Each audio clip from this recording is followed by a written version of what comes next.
Միացյալ Նահանգների կենտրոնական հետախուզական վարչությունը հայտարարել է, որ ամերիկյան հարվածների հետևանքով իրանական միջուկային օբյեկտները լուրջ վնասներ են կրել։ Ըստ ԿՀՎ տնօրեն Ջոն Ռեդքլիֆի հուսալի աղբյուրներից ստացվել են նոր հետախուզական տվյալներ, համաձայն որոնց իրանական միջուկային կարևոր օբյեկտներից մի քանիսը ոչնչացել են, եւ դրանց վերականգնման համար կպահանջվեն տարիներ։ Միևնույն ժամանակ Axios լրատվական հարթակի աղբյուրները հայտնել են, որ նախագահ Թրամփի վարչակազմը կսահմանափակի կոնգրեսին գաղտնի տեղեկատվության տրամադրումը տեղի ունեցած արտահոսքի պատճառով։ Դեմոկրատները վրդովմունք են հայտնել այս առնչությամբ, նշելով, գաղտնի տեղեկատվության արտահոսքն անթույլատրելի է եւ պետք է հետաքննվի, սակայն կոնգրեսին տրամադրվող տեղեկությունների սահմանափակումն անընդունելի է։ Ավելի վաղ ամերիկյան մի շարք լրատվամիջոցներ հղում անելով հետախուզական տվյալների գրել էին, թե Միացյալ Նահանգների ավիահարվածներից իրանական միջուկային օբյեկտները լուրջ վնասներ չեն կրել եւ Թեհրանը կարող է իր միջուկային ծրագիրը վերականգնել մի քանի ամսվա ընթացքում։ Թրամփը եւ նրա վարչակազմը հերքել են այս տեղեկությունները։ Իսրայելի վարչապետ Բենյամին Նեթանյահուի գրասենյակը եւս ավելի վաղ հայտնել էր, որ Իրանի միջուկային ծրագիրը մի քանի տարով հետ է ընկել իսրայելական եւ ամերիկյան ավիահարվածների պատճառով։ Իրանի արտաքին գործերի նախարարության խոսնակն իր հերթին Ալ Ջազիրային հայտնել է, որ երկրի միջուկային օբյեկտները լուրջ վնասներ են կրել ավիահարվածներից։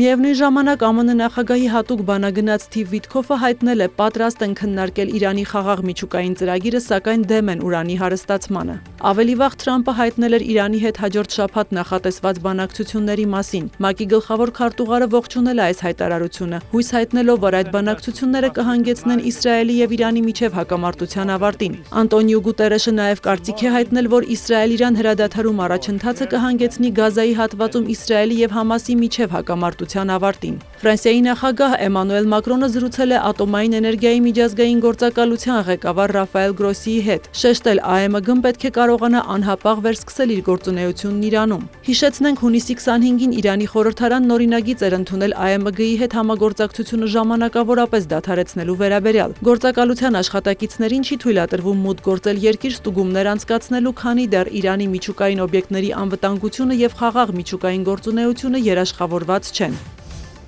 Միացյալ Նահանգները փրկել է Իսրայելը, այժմ էլ կփրկի Բենյամին Նեթանյահուին, հայտարարել է նախագահ Դոնալդ Թրամփն արձագանքելով Իսրայելի վարչապետի նկատմամբ վերսկսված դատավարությանը։ Թրամփը հայտարարել է, ցնցված էր լսել, որ պատմության մեջ իր մեծագույն պահերից հետո Իսրայելը շարունակում է իր խոսքով վհուկների որսը երկրի հնարավոր է լավագույն մարտիկներից մեկի դեմ։ Թրամփը եւս մեկ անգամ շեշտել է, որ Իսրայելն ԱՄՆ-ի օգնությամբ հաղթել է իր վաղեմի թշնամուն Իրանին, որը շուտով ըստ նրա կարող էր ստեղծել աշխարհի ամենահզոր միջուկային զենքերից մեկը։ Բիբին եւ ես դժոխքի միջով անցանք, նշել է Թրամփը։ Դատարանում Նեթանյահուի հարցաքննությունը սկսվել էր հունիսի սկզբին, սակայն Իրանի դեմ ռազմական գործողությունների պատճառով դադարեցվել էր։ Այժմ Նեթանյահուին կրկին դատարան են կանչել։ Նրան մեղադրանք է առաջադրվել 2019 թվականին կոռուպցիայի 3 գործով խարդախության, վստահության խախտման եւ կաշառակերության համար։ Ըստ մեղադրող կողմի Նեթանյահուն եւ նրա կինը թանկարժեք նվերներ են ստացել հոլիվուդյան մեդիա մագնատ Արնոն Միլչանից, ինչի դիմաց օգնել են նրան ԱՄՆ-ում երկարաժամկետ բնակության վիզան երկարաձգելու հարցում։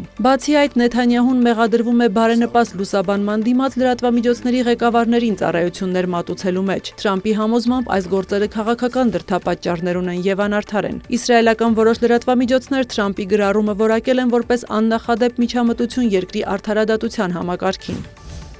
Ադրբեջանի նախագահ Իլհամ Ալիևը շնորհավորել է Իրանի իր գործընկեր Մասուդ Փեզեշքյանին իսրայելա-իրանական դիմակայության ավարտի եւ հրադադարի հասնելու կապակցությամբ, շեշտելով տարածաշրջանում խաղաղությունն ու անդորրը կարևոր պայման են։ Հեռախոսազրույցի ընթացքում պետությունների ղեկավարները մտքեր են փոխանակել երկկողմ հարաբերությունների հեռանկարների վերաբերյալ, գոհունակությամբ հիշել Մասուդ Փեզեշքյանի Ադրբեջան կատարած հաջող այցը եւ ընդգծել այցից հետո ձեռք բերված պայմանավորվածությունների իրականացմանն ուղղված համատեղ ջանքերի շարունակման կարևոր Ալիևն Իրանի նախագահին հրավիրել է տնտեսական համագործակցության կազմակերպության գագաթնաժողովին, որը տեղի է ունենալու Ադրբեջանում հուլիսի սկզբին։ Թուրքիայի նախագահ Ռեջեփ Թայիփ Էրդողանը ՆԱՏՕ-ի գագաթնաժողովից վերադառնալիս հայտարարել է, որ իր ամերիկացի գործընկեր Դոնալդ Թրամփի հետ նորեջ են բացում թուրք-ամերիկյան հարաբերություններում։ Ըստ Էրդողանի, Թրամփի հետ քննարկման թեմաներից են եղել տարածաշրջանում ընթացող հակամարտությունները։ Էրդողանը նշել է, որ ինչպես Իսրայելի եւ Իրանի դեպքում նույն ջանքերը կարող են գործադրվել Գազայում, ինչպես նաեւ Ռուսաստանի եւ Ուկրաինայի միջև պատերազմի դադարեցման համար։ Ըստ Թուրքիայի նախագահի, Թրամփը պատրաստակամություն է հայտնել այցելել Ստամբուլ կամ Անկարա, եթե Ռուսաստանի Ռուսաստանի նախագահը նույնպես այցելի այնտեղ։ Էրդողանը նշել է, որ Անկարան շարունակում է ջանքերը ռուս-ուկրաինական հակամարտությանը վերջ դնելու ուղղությամբ եւ երկխոսություն է վարում կողմերի հետ բանակցությունների երրորդ փուլի անցկացման շուրջ։ Ավելի վաղ Հաագայում Թրամփի հետ տեղի ունեցած հանդիպումից հետո Էրդողանը հայտնել էր, որ F-35 կործանիչների ձեռքբերման հարցում առաջընթաց է գրանցվել։ Թուրքիան հեռացվել էր F-35-երի մշակման եւ ձեռքբերման համատեղ ծրագրից Թրամփի առաջին նախագահության ժամանակ 2019 թվականին։ Պատճառն այն էր, որ Թուրքիան Ռուսաստանից ձեռք էր բերել S-400 Triumph զենիթահրթիռային համակարգեր։ Ռուսական S-400-ների ձեռքբերման պատճառով Միացյալ Նահանգները նաև պատժամիջոցներ էր սահմանել Թուրքիայի ռազմական արդյունաբերության նկատմամբ։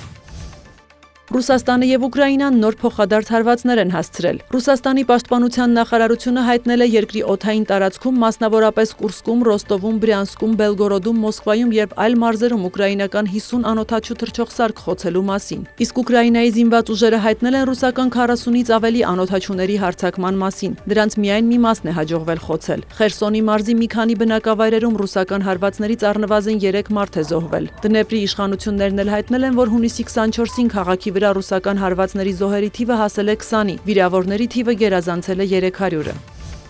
Ուկրաինայի նախագահ Վոլոդիմիր Զելենսկին Հաագայում ՆԱՏՕ-ի գագաթնաժողովից մեկնել է Ստրասբուրգ։ Եվրոպայի խորհրդի գլխավոր քարտուղար Ալեն Բերսեի հետ նա ստորագրել է համաձայնագիր Ռուսաստանի կողմից Ուկրաինայի դեմ ագրեսիայի հանցագործության համար հատուկ տրիբունալ ստեղծելու մասին։ ՄԱԿ-ը նման հանցագործություն է համարում որևէ պետության կողմից զինված ուժի կիրառումը մեկ այլ երկրի ինքնիշխանության, տարածքային ամբողջականության կամ քաղաքական անկախության դեմ։ Յուրաքանչյուր հանցագործ պետք է իմանա, որ արդարություն կա եւ դա վերաբերում է նաեւ Ռուսաստանին։ Մենք պետք է հստակ ցույց տանք, որ ագրեսիան հանգեցնում է պատժի, հայտարարել է Զելենսկին համաձայնագրի ստորագրումից հետո։ Հատուկ դատարանը պետք է դատի այն բարձրաստիճան քաղաքական եւ ռազմական առաջնորդներին, որոնք պատասխանատու են Ռուսաստանի կողմից Ուկրաինա լայնածավալ ներխուժման համար։ Դատարանը Ռուսաստանի նախագահ Վլադիմիր Պուտինի, վարչապետ Միխայել Միշուստինի եւ արտգործնախարար Սերգեյ Լավրովի նկատմամբ դատավարությունները կարող է սկսել միայն այն բանից հետո, երբ նրանք հեռանան պաշտոնից։ Մինչ այդ դատարանը կարող է միայն հետաքննություններ անցկացնել, ապացույցներ հավաքել եւ մեղադրական եզրակացություններ պատրաստել։ Դատարանը կազմված կլինի 15 դատավորից, որոնց կնշանակեն տրիբունալի ստեղծման համաձայնագրին միացող պետությունների ներկայացուցիչները։